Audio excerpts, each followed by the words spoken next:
جنایتي جایزې.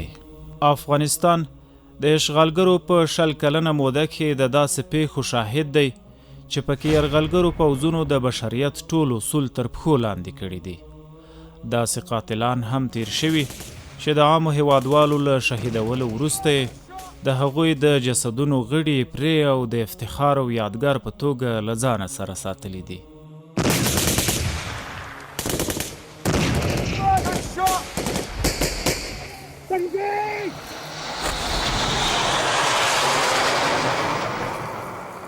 دا د تاریخ هغه تور فصل دی چې د افغانانو په حافظه کې لا هم ژوندی دی او د عدالت غوښتنه ترې کوي. دا د کندهار ولایت د میوند ولسوالۍ د 3 مظلومو عامو خلکو د ژوند مستند داستان دی چې امریکایي اشغالګرو عسکرو په دې ولسوالۍ کې په خورا وحشت او بې رحمۍ سره په جلا جلا وختونو کې په شهادت رسولي دي.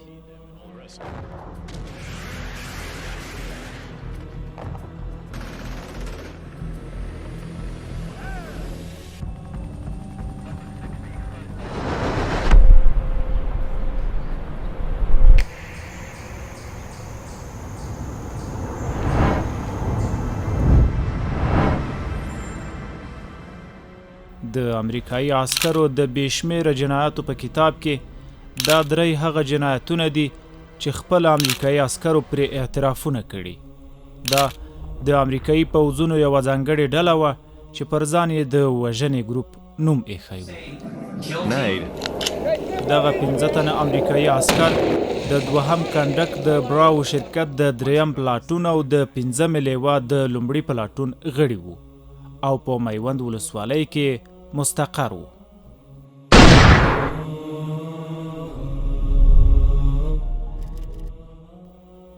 لومړی جنایت د 2010 میلادي کال د جنوري میاشتې 15مه نیټه، کندهار ولایت، میوند ولسوالۍ. یو 15 کلن تنکی ځوان دلته له پلار سره په خپلو کروندو کې په کارونو بوخت دی. 3 تنه امریکایي عسکر د ده خواته را روان دي او په خورا ظالمانه لهجه ځوان ته چیغې وهي چې مه خوځېږه. هغه نه پوهیږي چې څه شوي دي او هک پک ولاړ دی. لاسونه یې اوچت کړل، په ګونډو شو. د جیرمي مورلاک په نوم امریکایي عسکر له خپل یوه ملګري څخه چې ګیبز نومېده یو لاسي بم واخیست او د هغه هلک خواته یې ګزار کړ. د بم له چاودنې سره سم یې په دې تنکي ځوان د مرمیو باران شروع کړ او په شهادت یې ورساوه. یوه لحظه وروسته دوی ترې د وږیو لیوانو په څیر راتاو او یو بل ستر جنایت یې ترسره کړ. دوی د دغه تنکي ځوان جسد څخه جامې لرې، د هغه له تن څخه جلا شوی سر یې په لاس کې راپورته او افتخاري انځورونه یې ورسره واخیستل. د دومره وحشت سربیره یې هم بسنه ونه کړه. د تنکي ځوان د لاس وړه ګوته یې د یوې قیچي په واسطه پرې او د یوې جنګي جایزې په شکل یې له ځانه سره وساتله. او پاتې چې څو دی فضلالدین، دا شهید فضلالدین، دا زما وراره فضلالدین و. دی چې ورغی هلته یو زما خپل زوی و، یو بل زما د اکا د زوی زوی و، یو د هغه فضلالدین شهید و. هلته په جبه تاریخ کې کوله، داسې نوي پر ځوانۍ راغلي وه. دغه امریکایانو ورمیدان کښله، په تاخو ځغاتله. ما پر دې بام ورته کته، یوه ډله امریکایان هم راسره ولاړ دي. دوی داسې په تاخ د داسې راسه ورمیدان کښله چې ورمیدان یې کښله، لاس یې ور وښوراوه. د هغه واده پوره وه. د 2 نفرو ورته وویل چې مور ولاړېږه. زه ولیا خوا دې نارې راویي چې راسه. دی چې په راولاړ شو، زه دغه چې ورته نږدې شو، دغه امریکایي بالا د سایکل ټکان وکړه، د ماشین ټکان پر وکړه. دی غذار شو، پړ مې غذار شو. د دې جنایت یو شریک هولمز په 2011 کال کې، یعنی یو کال وروسته، خپله په دې جنایت اعتراف وکړ.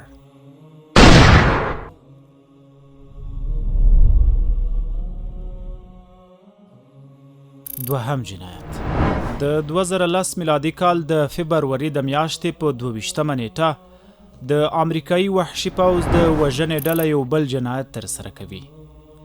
د مرچ آغا په نوم یو افغان په شهادت رسوي. دوی د هغه د سر یوه برخه پرې او د جنګي جایزې په شکل یې له ځانه سره وړي او جسد یې په یوه کڅوړه کې اچوي. نو هغه ورور چې ورور بیا شهید کړي مساوات د غرمه پر د خپل کور کې وویشتي دغه ځای چې بلاله کښته پر دغه ځای جنګ شروع سو. موږ ماپښین را روان وم مساوات دا ټنګا په مخه راغلم مساوات بیا مې نو دا سره وکړه. مور مې راسره وه چې کاکا موږ دا زیارت ته ځو مریضو کې پوښتنه راسره وکړه. خدای وباله دوی داسې تېر شوله. موږ د شا د خوا داسې په راوپېژې سو مساوات ده. ماخوستن 11 بجې وې که 12 بجو ته بر تاخه ورته وسپارئ مساوات ده. نو پر دوی باندې دلته جنګ وسو باره کښته مساوات ده. په دغه ورځ تایري یم څرخه کې په دغه شپه دورې ګرځېدې مساوات ده. مساوات ده ګور نه توپک و نه شی و. زما زوی هم سره ناست و مساوات ده. بالا مساوات ده په دغه ورځ تللو وزارت ته هلته مریض و مساوات ده. کور ته دا نور جن تللي وو زه وږی یم ډوډۍ ونه خورم ولاکه مساوات ده.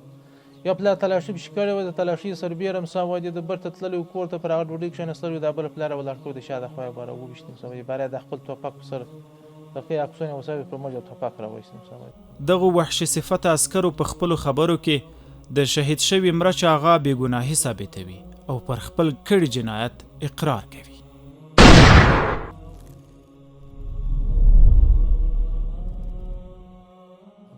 دریم جنایت د 2010 میلادي کال د می میاشتې 2مه نیټه د امریکایي اشغالګر رژیم د وژنې ګروپ د ګزمې په حال کې دی. دوی د ملا دهداد کور ته ورځي. د ملا دهداد یو زوی ورځي او خپل پلار خبروي. ورته وایي چې امریکایان راغلي دي. ملا دهداد دروازې ته ورځي.